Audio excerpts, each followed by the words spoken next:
Shalom, warga kerajaan. Apa tanda kita adalah warga kerajaan Allah? Punya boldness, punya keberanian untuk mengucapkan benar di atas benar. Seperti Rasul Petrus. Dalam kisah para Rasul pasal yang keempat, lanjutan pasal 3, ada orang yang lumpuh sejak lahirnya. Dan apa yang terjadi? Kuasa dan otoritas dalam nama Yesus. Jadi bekerjanya dinamis dan juga eksosia. Dan orang itu bebas disembuhkan, bahkan melompat-lompat memuji Tuhan. Akibatnya mereka ditangkap, saudara. Dan kita lihat bagaimana orang-orang yang biasa bermusuhan itu kalau punya musuh yang sama bersatu. Antara Saduki dan juga Farisi. Kita lihat bagaimana mereka bersama-sama dengan kekuatan-kekuatan yang lain. Mereka dimasukkan penjara. Dan pada saat itu mereka ditanya, diinterogasi. Atas otoritas mana? Atas nama siapa kamu melakukan hal ini? Kalau kami harus diadili karena berbuat baik, karena orang lumpuh sejak lahir itu berjalan, ketahuilah olehmu bahwa dalam nama Yesus yang kamu bunuh. Saudara, saya minta perhatian soal ini. Paresia atau keberanian, boldness daripada Petrus dan Yohanes ini, sekarang ini dunia ini marah kepada kita. Kita tahu bagaimana ada bill ataupun undang-undang yang sedang digodok di USA, di US, bagaimana tentang undang-undang antisemit. Tapi juga dimasukkan kalau orang mengucapkan hal bahwa Yahudi yang bunuh Yesus itu antisemit. Ini aneh sekali, saudaraku. Ya, memang mereka matanya digelapkan ya. Dan kita lihat bagaimana itu di dalam Kisah Rasul 4 ayat 13, bahwa keduanya orang biasa, tidak terpelajar, tidak ikut yaitu sekolah yeshiva mereka heran. Tetapi they realized that they had been with Jesus. Perhatikan di sana, mengenal keduanya sebagai pengikut Yesus. Dalam bahasa Inggris dikatakan mereka bergaul dengan Yesus. Kalau kita mau dapat confidence, inilah kuncinya, yaitu bergaul dengan Tuhan Yesus. Bagaimana caranya? Tuhan Yesus ada di surga, tapi ada Roh Kudus.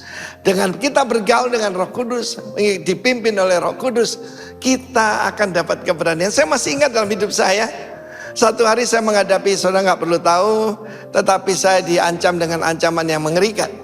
Dan pada waktu itu, saudaraku, saya dalam keadaan ini paling baik kalau lutut kita gemetar, waktu untuk bersujud dan berseru pada Tuhan. Mendadak Tuhan berikan keberanian yang luar biasa. Dan saya hadapi dan saya mengalami paresia itu. Dan apa influence-nya? Pada saat itu mereka dikeluarkan dari penjara dengan ancaman, tidak boleh menyebutkan nama Yesus. Dan mereka berkata, putuskan sendiri. Kami harus taat kepada kamu atau taat kepada Tuhan. Dan akibatnya semua gereja mula-mula di Yerusalem, mereka berseru untuk minta apa? Minta keberanian. Mereka tidak minta ancaman diangkat, tapi mereka minta keberanian memberitakan nama Yesus. Dan mereka semua dan memuliakan nama Tuhan dan dengan berani sekali. Karena itu saya berani berkata, Godfidence itu adalah boldness to declare the name of Jesus. Karena saudara, banyak daripada kita itu ragu-ragu, tidak bangga karena nama Yesus. Dalam hidup saya selalu minta keberanian memberitakan Yesus kepada siapa saja. Karena itulah yang menyenangkan hati Tuhan. Tanpa iman tidak mungkin berkenan pada Allah. Artinya without confidence kita tidak mungkin berkenan pada Tuhan. Shalom, warga kerajaan. Be bold in Jesus' name. Amin.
kami ada di tempat ini bukan karena sebuah kebetulan.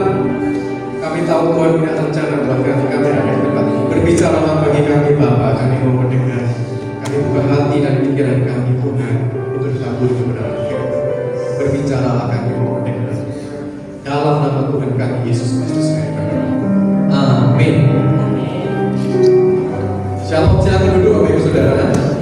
Terima kasih teman-teman Presiden Worship yang sudah mengantar kita dalam ujian penyembah. Shalom Bapak Ibu.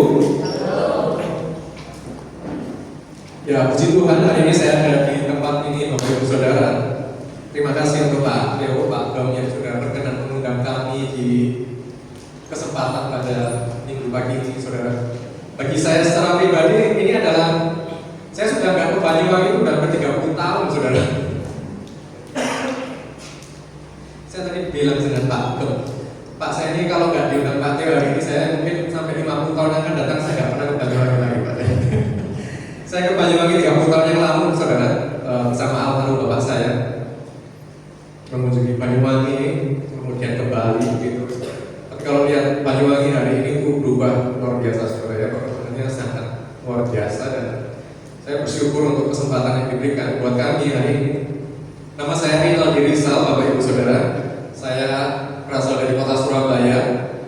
Saya hadir hari ini bersama istri saya di sini, Ibu Swetan. Kami punya 2 orang anak, usia 24 dan 22 tahun, seorang perempuan yang pertama dan yang kedua laki-laki. Dua-duanya sudah selesai, puji Tuhan sudah selesai kuliah Saudara.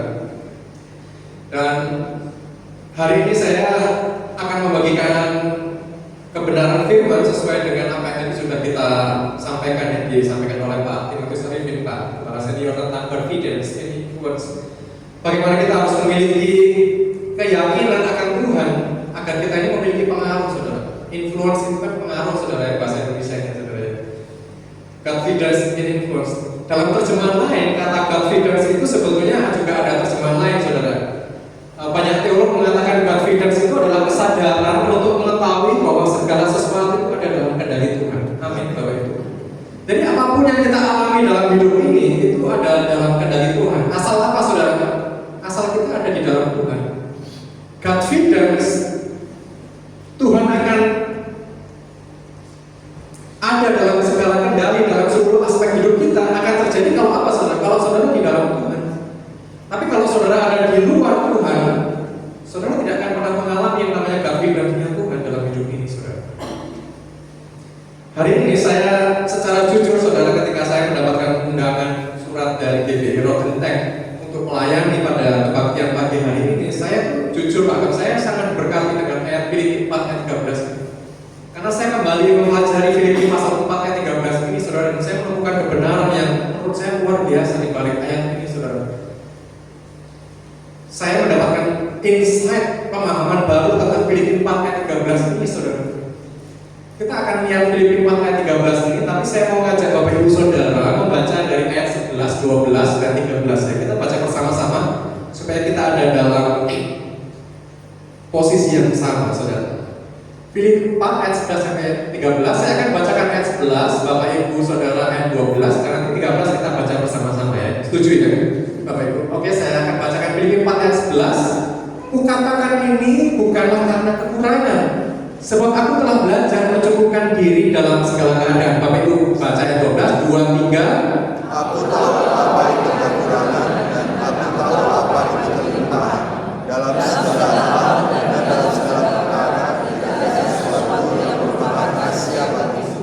Baik dalam hal kenyang maupun dalam hal larang, baik dalam hal kelimpahan maupun dalam hal kekurangan. 13 kita baca bersama-sama 2, 3. Segala perkara dapat kutanggung di dalam Dia yang memberi kekuatan kepadaku. Bapak Ibu Saudara, ayat ini tepat sekali untuk mengingatkan kita semua agar kita ini bagaimana supaya kita punya pengaruh dalam hidup ini Saudara. Saya mau katakan satu hal yang penting. Tema gereja ini penting Saudara. Pilihan kita untuk menjadi orang Kristen itu selalu dua Saudara. Tuhan mengatakan begini, kamu tidak bisa mengabdi kepada Tuhan, dua Tuhan, tidak bisa kepada Tuhan, kepada Mammon. Udah ekstrim kan Saudara ya.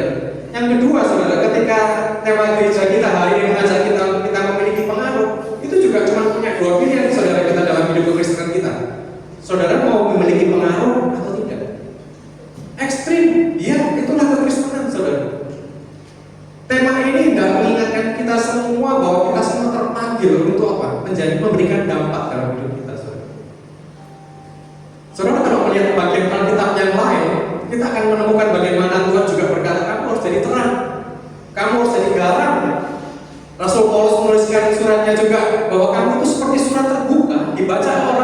saudara ini, saudara. Saudara nggak bisa ngomong ke orang lain nih, gua Kristen nih, gua melayani nih. Saya sudah melayani ujian penyembahan, saya sudah melayani pelayanan doa, saya sudah melayani pelayanan diakonia di gereja, saya melayani sebagai ketua komsel mungkin hari ini, Bapak. Tapi kalau hidup saudara itu tidak mencerminkan apa yang saudara katakan, juga percuma, saudara. Karena hidup saudara itu dibaca sama orang. Kalau kita mengatakan saya orang Kristen, tapi kalau kita hutang itu nggak pernah bayar, saudara, itu nggak bisa memberikan pengaruh, saudara. Pengaruh buruknya, bukan pengaruh yang baik, saudara. Hidup kita itu akan dibaca orang, saudara, dimanapun saudara berada. Apapun yang Tuhan percayakan buat kita hari ini, saudara, hidup saudara itu dibaca orang. Dan hidup saudara itu berbicara lebih keras dari cuma sekedar keyakinan bahwa saya Kristen, saudara. Amin, Bapak Ibu. Celakanya hari ini, saudara, ada banyak orang di luar sana berpikir bahwa, Pak, kalau untuk memberi dampak itu saya harus punya modal, Pak. Saya harus punya sesuatu untuk bisa menjadi berkat buat orang lain, Pak.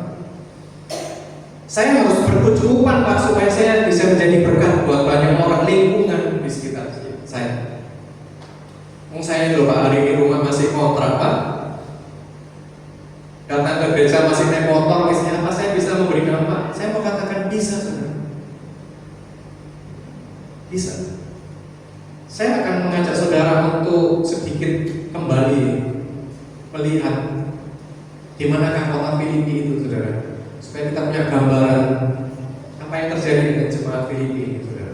Saya bisa minta tampilkan teman-teman multimedia bagikan. Ini petanya, saudara. Bapak Ibu saudara, ini bukan peta Jawa Timur ya, atau Jajang atau Genteng, tidak ada di sini. Mohon maaf, saya geser agak jauh ke atas. Ini adalah Timur Tengah, saudara. Timur Tengah itu sisi kanan ada Israel, Suriah. Di atas itu ada Turki. Hari ini Kapadokia di Turki, saudara. Galatia, Libya, Pontus itu adalah Turki hari ini. Asia itu adalah Asia kecil, Turki hari ini. Di manakah kota Filipi, saudara? Kota Filipi itu ada di sisi kiri, saudara. Pojok ada tulisan Akaya. Ya, Akaya itu adalah Yunani hari ini. Naik ke atas itu saudara akan menemukan Makedonia sebetulnya. Jadi kalau Bapak Ibu saudara di sana ada kota Berea, Tesalonika, Filipi, itu ada di kota Yunani hari ini. Yunani. Kota Filipi ini adalah menarik, saudara. Kenapa? Karena kota Filipi ini adalah buah pelayanan Rasul Paulus dalam perjalanan misinya yang kedua. Saudara bisa membaca lagi di rumah nanti, saudara bisa baca Kisah Para Rasul pasal 15 sampai selesai. Itu perjalanan kerasulan Rasul Paulus, saudara. Kenapa perjalanan ini penting, saudara? Karena kalau kita baca Alkitab dalam Kisah Para Rasul, pada waktu perjalanan yang pertama, Rasul Paulus itu bukan komandannya, saudara. Komandannya siapa, saudara? Barnabas, ya. Barnabas yang mengajak Paulus untuk melayani perjalanan misi yang pertama. Pada waktu Rasul Paulus melakukan perjalanan misi yang kedua, dia jadi komandannya, saudara. Dia memimpin pelayanan penginjilan itu mulai dari kota Antioquia di Damaskus tadi itu, di Syria, saudara. Itu Antioquia ada di Syria, sekarang ada di perbatasan Turki. Itu naik ke atas ke area Turki hari ini, saudara. Naik ke atas, beliau ke atas sampai di Asia Kecil. Pada waktu beliau di Asia Kecil, nanti saudara bisa baca di Kisah Rasul. Saya tuh suka baca Kisah Rasul karena menarik, saudara. Pada waktu beliau ada di atas itu, saudara, di Asia Kecil itu, dia dapat penglihatan karena dia waktu itu mau masuk ke Pontus dan Bitinia, saudara. Bitinia dan Pontus. Pada waktu Paulus tidak masuk ke Pontus, dia dapat penglihatan. Dia melihatkan penglihatan apa, saudara? Orang Makedonia. Orang Makedonia itu orang Eropa, saudara. Alkitab mengajarkan bagaimana Paulus dapat penglihatan. Kamu nggak boleh masuk Pontus, Paulus. Kamu harus kemana? Makedonia. Dia harus geser, saudara. Pertanyaannya, siapa yang akan melayani di Pontus, saudara? Nanti kalau saya diundang lagi, saya kasih tahu siapa yang melayani di Pontus. Itu naik, saudara, ke atas. Akhirnya dia nyebrang ke Eropa, saudara, dan akhirnya dia ketemu kota Filipi. Filipi bagi Paulus itu menarik, saudara, karena itu adalah kota pertama dia mendirikan jemaat. Luar biasa. Filipi lahir dari pelayanan Rasul Paulus, saudara. Saudara kalau baca kitab Filipi, nanti kan kita ini tema kita tentang Filipi, ya, saudara. Saudara bisa baca kitab Filipi. Saudara akan menemukan bahwa ternyata di kitab Filipi ini ada banyak ayat favorit orang Kristen. Benar, saudara? Ada nggak yang punya Filipi. Tadi kalau Filipi 4 ayat 13 apa dikatakan? Segala perkara dapat kutanggung di dalam Dia yang berikan kekuatan kepada. Filipi 1 ayat 21 mengatakan hidup adalah apa? Kristus, dan mati adalah apa? Keuntungan. Kemudian Filipi 4:19 nanti jadi ayat penutup kita hari ini. Allah akan memenuhi segala keperluanku menurut kekayaan dan kemuliaan dalam Kristus Yesus. Saudara bisa melihat bagaimana Rasul Paulus ketika menulis surat pada jemaat Filipi ini ada kegembiraan. Saudara tahu nggak, surat Filipi ini ditulis Rasul Paulus 10 tahun setelah dia mengunjungi kota Filipi dalam perjalanan misinya yang kedua. 10 tahun nggak ketemu jemaatnya, saudara.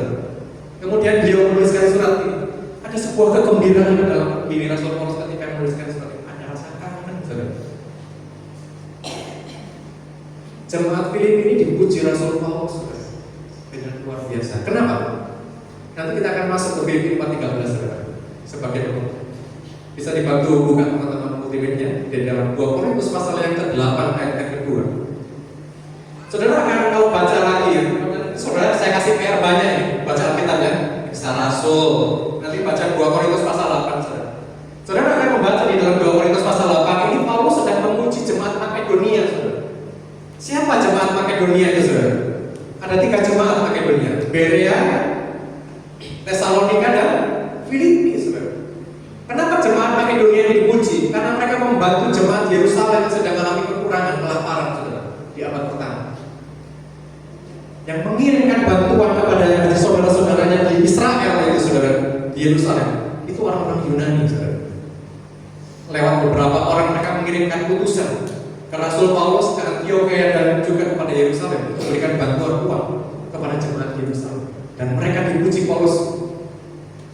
Saya tadi mengatakan, apakah kalau kita ini baru punya uang, duit, punya kedudukan, apakah terus baru kita bisa menjadi berkat? Enggak, saudara. Kita mesti belajar dari jemaat Filipi ini. Apa yang dikatakan Rasul Paulus tentang jemaat Filipi ini, saudara? Selagi dicobai dengan berat dalam berbagai penderitaan, sukacita mereka meluap. Dan ini tekanan yang berikutnya, saudara. Dan meskipun mereka sangat apa, saudara? Miskin, namun apa? Mereka kaya dalam kemuliaan. Saudara, untuk menjadi berkat bagi orang lain, saudara tidak perlu kaya. Amin, Bapak Ibu. Siapa yang memberi contoh? Jemaat Filipi, saudara. Jemaat Filipi ini memiliki apa, saudara? Kemurahan hati, saudara.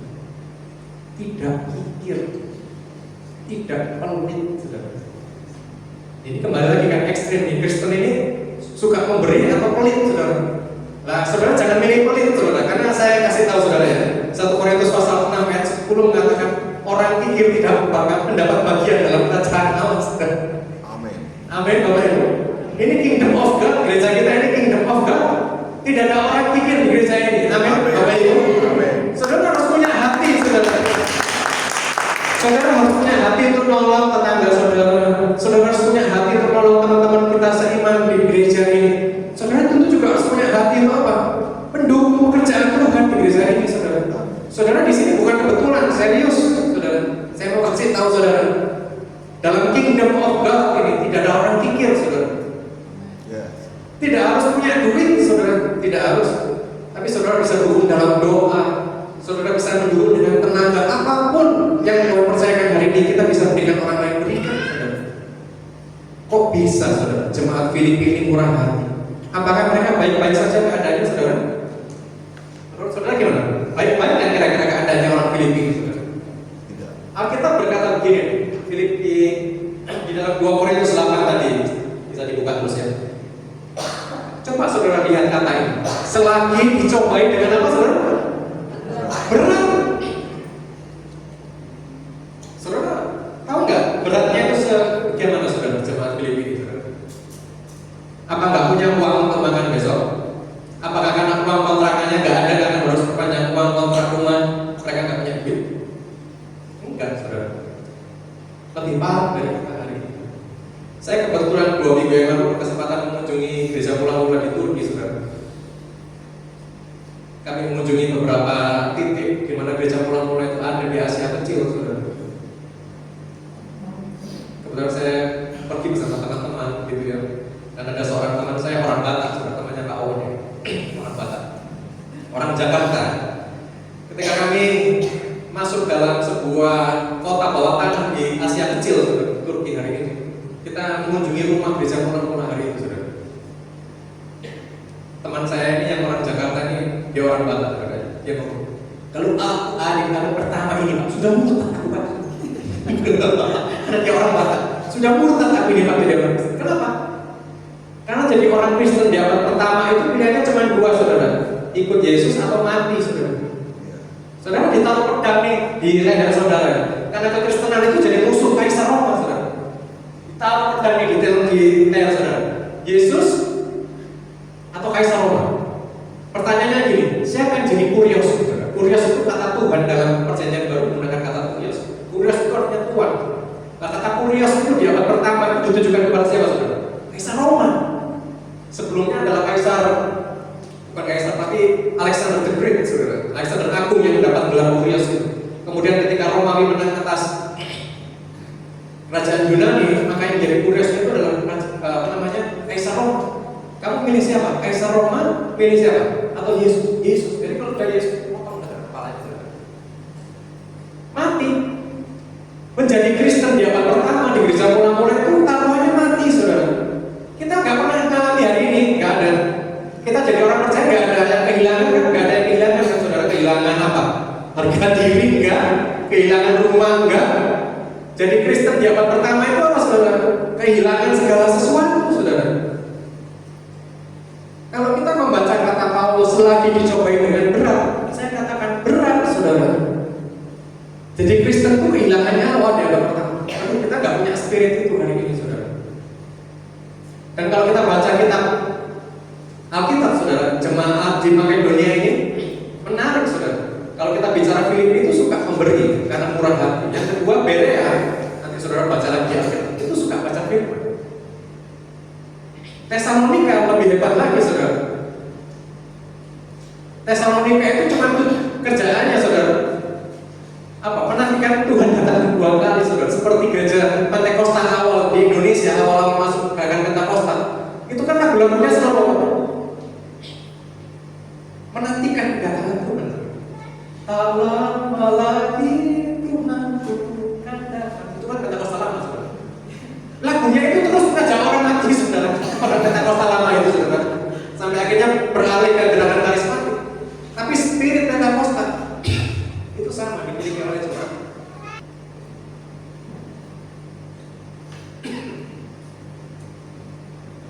Jemaat Filipi ini belajar untuk apa, saudara?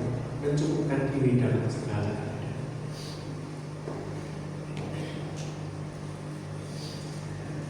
Saya nggak janjian sama yang bikin pujian hari ini. Tapi ketika ada lagu seperti apa? Tuhan selalu bersyukur. Itu kok sama dengan apa yang akan saya sampaikan pagi ini. Jemaat Filipi memiliki rasa cukup, saudara. Rasa cukup itu tidak ada hubungannya dengan apa yang kita punya, saudara. Amin. Orang Surabaya itu bukan orang Banyuwangi, saudara. Orang Surabaya itu merasa bahagia kalau punya rumah sendiri, punya pekerjaan mapan, punya bisnis besar, ordernya rame kalau punya usaha. Enggak, saudara. Rasa cukup itu kita miliki kalau kita punya Tuhan dalam hidup. Amin. Refleksikan, saudara, hidup saudara. Banyak juga orang Surabaya itu, saya lihat orang Surabaya itu banyak yang stres dari hidup, saudara. Kenapa? Karena mereka akan merasa bahagia kalau misalnya tinggal di daerah tertentu di Surabaya. Saya nggak tahu bukan daerah barat, saudara. Jadi kalau punya rumah di daerah barat, nilai dirinya itu naik, saudara. Naik. Dan banyak orang mengejar tinggal di daerah barat. Harga lebih mahal, tapi sebetulnya nggak punya lebih mahal. Nah itu kan berat, saudara. Kenapa? Karena keberatan cicilan, saudara. Banyak orang itu nanti sedang berbeban berat, kenapa, saudara? Ya karena pusing, karena dirinya sendiri. Dia ingin punya rumah lebih besar, mobil lebih mewah, terus terjebak dengan berbagai cicilan, saudara. Nanti lesu kalau gereja itu datang terus, Tuhan lesu. Rasa cukup itu harus diraih dengan apa saudara? Dengan belajar mencukupkan diri dalam segala. Kalau hari ini kita cuma punya rumah kontrak, punya rumah secara pribadi, syukuri saudara. Kalau hari ini kita cuma bisa naik motor ke gereja, syukuri. Bahkan kalau kita bisa jalan kaki ke gereja karena kita nggak ada kendaraan, syukuri saudara. Saudara masih diberi kesehatan oleh Tuhan. Mari kita memiliki rasa cukup dalam hidup ini, saudara, apapun ya. Kita hari ini hidup dalam dunia yang dibombardir oleh materialisme, saudara. Kalau belum punya ini belum bahagia, Pak. Saya itu kan kebetulan berkesempatan sekolah teologi, saudara, pada waktu di tengah COVID, saudara. Saya bukan pendeta, saudara. Kami ini wirausaha, saudara. Jadi saya ketemu banyak teman-teman saya pendeta. Jadi saya ngerasa nih pendeta di sini, nggak apa-apa ya. Curhatannya para pendeta. Katanya gini, kalau pertemuan pendeta di sinode, bukan di Beirut gitu kan, di tempat saya ini, saudara. Kalau pertemuan pendeta, jumlahnya berapa? Jadi sekarang jumlah jemaat itu menentukan nilai diri pendeta, saudara. Itu mengerikan, saudara. Itu mengerikan. Nanti kalau punya memimpin jemaat, nanti tanya kendaraannya apa? Gitu, saudara.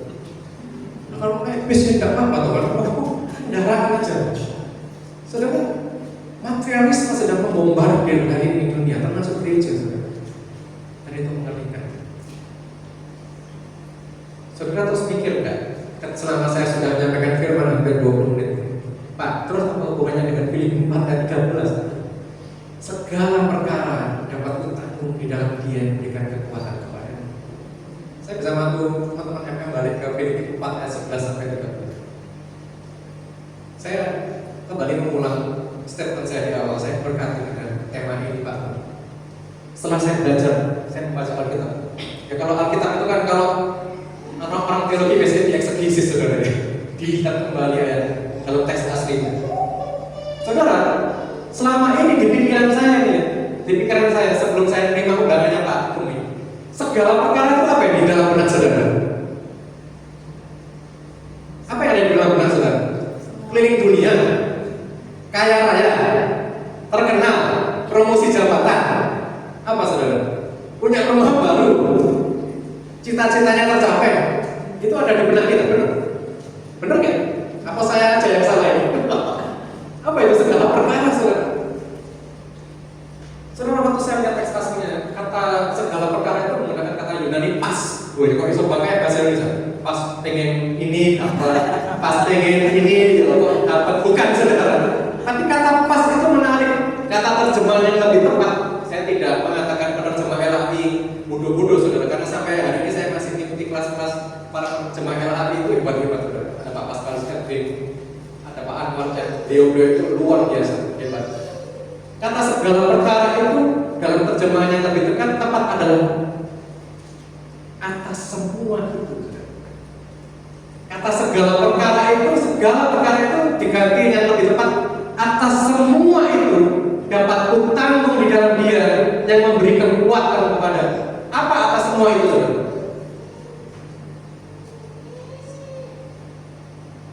Bisa dilihat ayat 11, 12. Atas semua itu adalah apa, saudara? Rasa cukup. Rasa cukup, saudara. Konteksnya adalah rasa cukup. Orang bisa memiliki rasa cukup dalam hidup ini kalau dia punya persekutuan yang ideal. Kalau saudara menjadi orang Kristen, nggak pernah doa pagi, nggak pernah baca Alkitab, saudara nggak akan pernah punya rasa cukup dalam hidup ini. Percaya, saudara.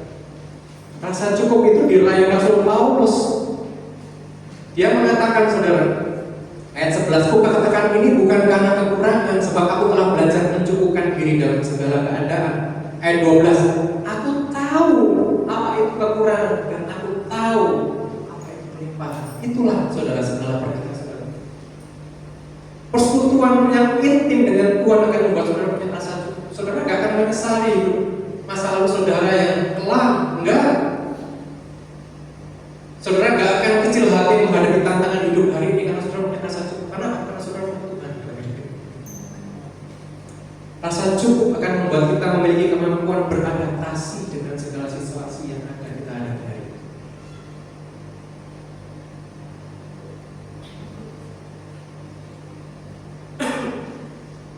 Saya memiliki teman yang berkecimpung dalam pelayanan konseling hari-hari. Kalau sebelum COVID, konselingnya itu banyak tentang misalnya pelepasan, gitu ya, puasa ke-8 dan sebagainya. Tapi pasca COVID ini agak sedikit beralih saudara. Yang terjadi adalah banyak terjadi gangguan jiwa. Kenapa gangguan jiwa bisa terjadi? Karena ekspektasi atau harapan tidak sesuai dengan kenyataan. Saudara alami nggak? Atau orang di sekitar saudara alami nggak?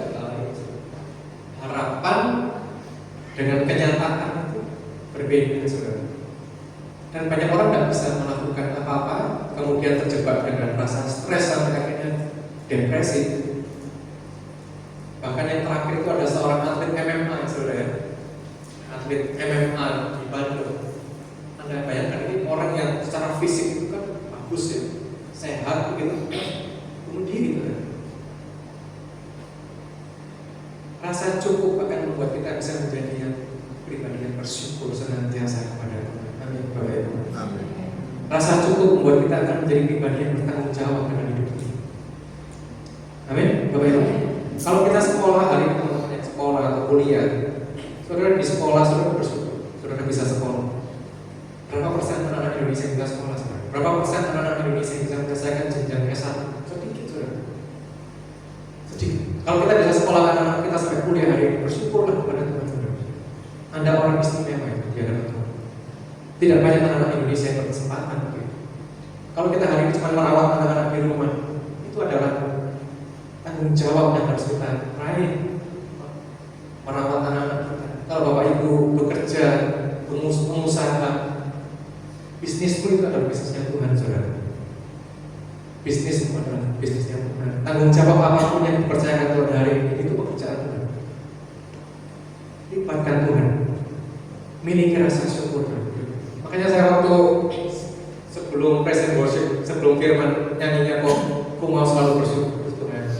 Ini rasanya saya benar saya nyampaikan. Punya rasa cukup dalam hidup ini, punya Tuhan, saudara. Mulailah dengan ucapan syukur setiap pagi kepada Dia. Saya jadi ingat lagunya Demasif, saudara. Ada yang tahu nggak lagunya Demasif? Syukuri apa yang ada, hidup adalah itu profetik lah bisa. Menurut saya lagu itu profetik banget, saudara. Syukuri apapun yang kau punya hari ini, saudara. Kenapa Tuhan mengajarkan dalam doa Bapa Kami apa? Berilah kami pada hari ini, berilah kami makanan untuk sebulan. Enggak ya, saudara. Berilah kami hari ini makanan kami apa? Secukupnya. Kenapa kita Tuhan ngomong cuma hari ini dan secukupnya, saudara? Supaya besok tidak mesti minta lagi. Supaya hidup kita tergantung sama Tuhan, saudara. Saya bersyukur Bapak Ibu Saudara karena di gereja ini mendorong kita untuk mengalami perjumpaan dengan Tuhan. Ada doa pagi 4:30, benar ya Pak Saudara? Sabtu 4:30. Ada doa tengah minggu present worship. Kalau saya nggak salah ya, betul ya. Cari Tuhan, saudara. Alami Tuhan. Gereja ini sudah membuka ruang buat saudara-saudara mengalami perjumpaan dengan Tuhan. Itu luar biasa. Tidak banyak gereja yang membuka ruang untuk hal-hal yang rohani seperti ini. Hal-hal yang bukan berarti gereja tidak rohani, tapi tidak ada ruang untuk orang mengalami perjumpaan dengan Tuhan lewat ibadah doa puasa. Alami Tuhan, saudara. Dan lewat hidup saudara hari ini, siapapun saudara akan jadi berkat. Orang itu bisa lihat loh, saudara jadi berkat atau enggak. Kalau saudara punya rasa cukup, saudara punya ucapan syukur dalam hidup saudara, orang akan melihat kok bisa ya, kok bisa ya anakku ini kalau kita jadi anak hari ini. Atau kalau kita jadi orang tua, kita punya anak-anak hari ini, lihat kita mungkin kita juga sedang kesulitan apapun, tapi mereka bisa melihat papa mamanya, bapak ibunya, orang-orang yang bersyukur. Itu jadi kesaksian yang kuat bagi anak kita, saudara. Itu akan jadi kesaksian yang kuat, dan itu akan keluar dari hati mereka. Bagaimana mereka berjumpa dengan Tuhan lewat orang tua, saudara. Saya mau mengajak kita semua, kita bersyukur, saudara. Saya mau mengajak teman-teman present worship untuk maju. Kita naikkan pujian, pulihkan aku Tuhan. Ini kira rasa syukur dalam hidup ini, saudara. Amin. Bapak Ibu. Amin.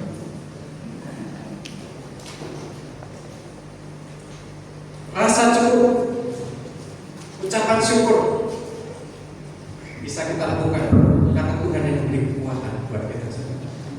Paulus menuliskan surat ini kepada jemaat Filipi yang teraniaya, saudara. Kepada jemaat Filipi yang teraniaya dan nama miskin, katanya Rasul Paulus. Kamu itu miskin, tapi aku biar kamu murah hati. Kira-kira kalau Tuhan lihat saudara hari ini, apakah saudara orang-orang bersyukur? Apakah saudara adalah orang-orang yang punya kemurahan hati hari ini? Mari kita hampiri Tuhan. Saya mencoba saudara mungkin berdiri kita sebagai respon atas kebenaran firman ini. Kita naikkan pujian ini. Pulihkan aku Tuhan.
Milikilah ucapan syukur dalam hidup ini, saudara. Milikilah hidup yang kudus, tak berkenan, tak bercacat di hadapan Tuhan. Saya melihat, saya merefleksikan, saudara, kadang-kadang dalam hidup ini di tengah tekanan hidup, kadang hanya kekudusan hidup kita itu menyelamatkan kita. Tuhan lihat itu bukan masalah kita, saudara.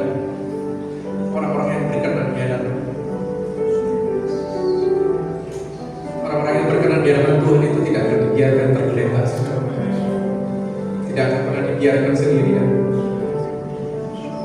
Bersyukurlah dalam hidup ini, saudara. Bersyukurlah di hadapan Tuhan. Ucapan syukur kita itu akan menjadi rupa yang benar di hadapan Tuhan. Rupa yang benar. Saudara akan dipuji seperti Paulus memuji jemaat Filipi. Dalam kekurangan, dalam penderitaan, mereka memiliki hati yang mengasihi. Oh Tuhan Yesus, kedua hatiku,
Pesannya sederhana hari ini,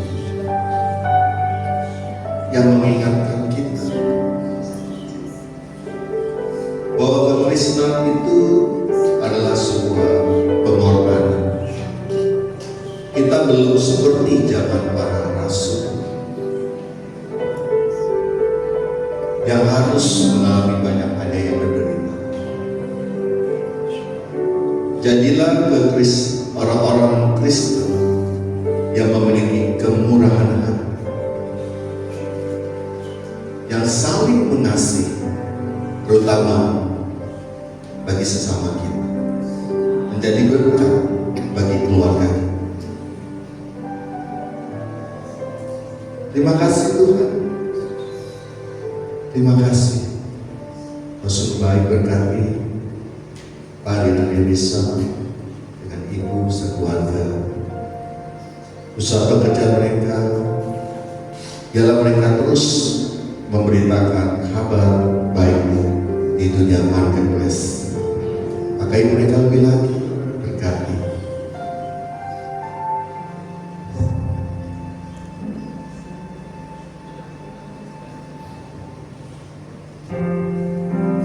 Terima kasih Tuhan. Segala perkara. Mari kita jadikan segala perkara sebelum kita masuk. Dapat tangguh di dalam Dia yang memberi kekuatan. Tuhan Yesus menolong dan sahabat.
setiap tantangan apapun dalam hidup kami. Segala perkara dapat bertanggung di dalam Dia yang memberikan kami selalu kekuatan, penghiburan, pengharapan yang pasti. Dan oleh karena anugerah-Mu kami ada sampai hari ini. Dan oleh sebab itu dalam setiap ibadah kami selalu memecahkan roti, mengangkat roti tinggi untuk mengingatkan kami buat Tuhan sudah sangat begitu luar biasa baik bagi kami. Dia berikan putranya yang tunggal di dalam Yesus Kristus yang menebus kami, membebaskan kami, memulihkan kami, menyembuhkan kami. Bukankah roti yang saat kita ditinggikan ini benar-benar merupakan persekutuan kita dengan tubuh Tuhan Yesus? Mari kita terima dalam nama Yesus.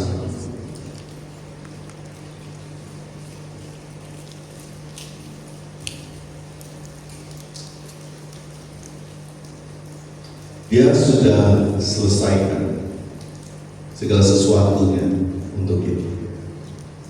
Hari ini kita sudah bebas. Hari ini kutuk sudah dipatahkan. Kita dimerdekakan dan kita diangkat di dalam kemuliaan yang luar biasa. Bukankah cawan yang pagi hari ini kita tinggikan yang berisi anggur, yang di atasnya kita mengucap syukur? Ini benar-benar merupakan persekutuan kita dengan darah Tuhan Yesus. Mari kita terima dalam nama Yesus. Sikaralabaya, ralabaya, ralabaya.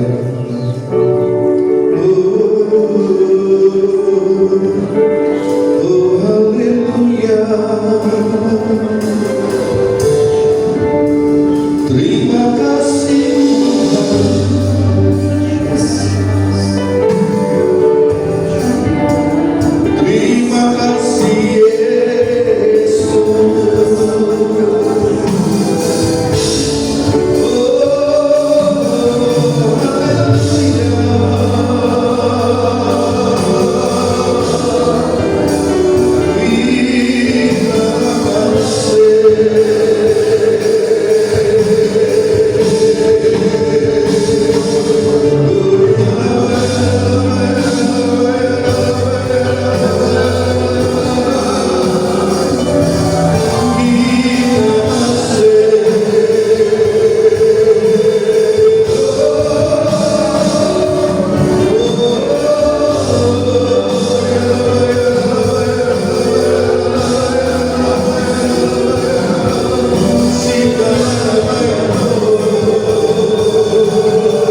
sekali lagi.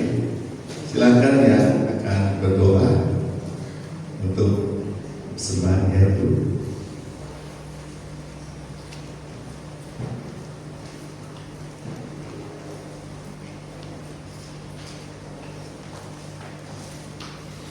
Puji Tuhan, kalau saya pagi ini dapat berdiri di hadapan saudara semua, ini semua kebaikan Tuhan.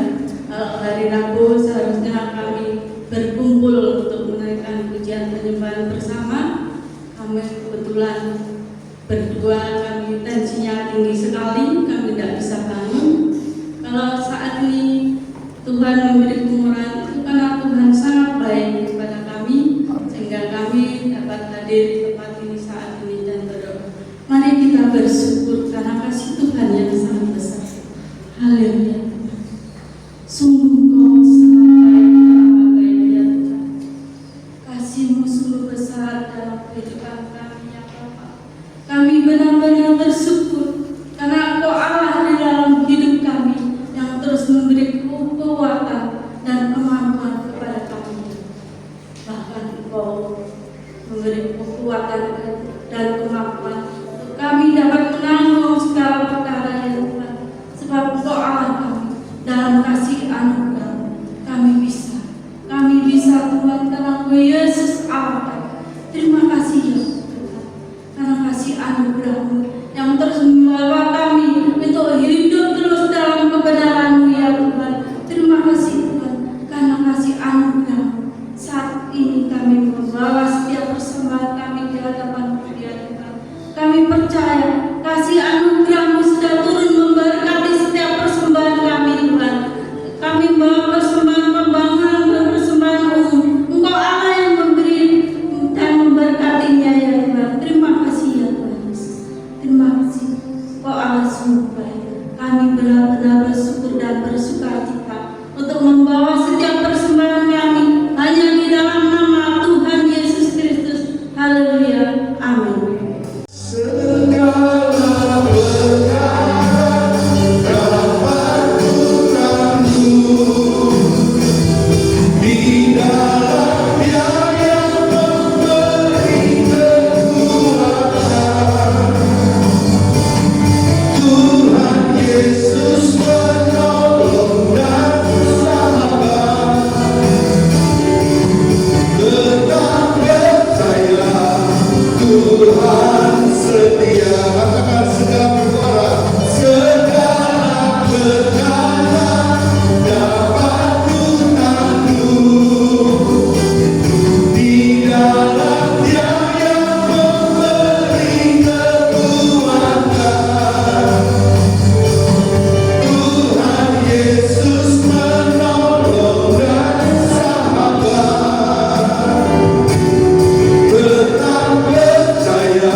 Ada promosi yang tidak biasa yang engkau alami dalam usaha bisnis pekerjaan.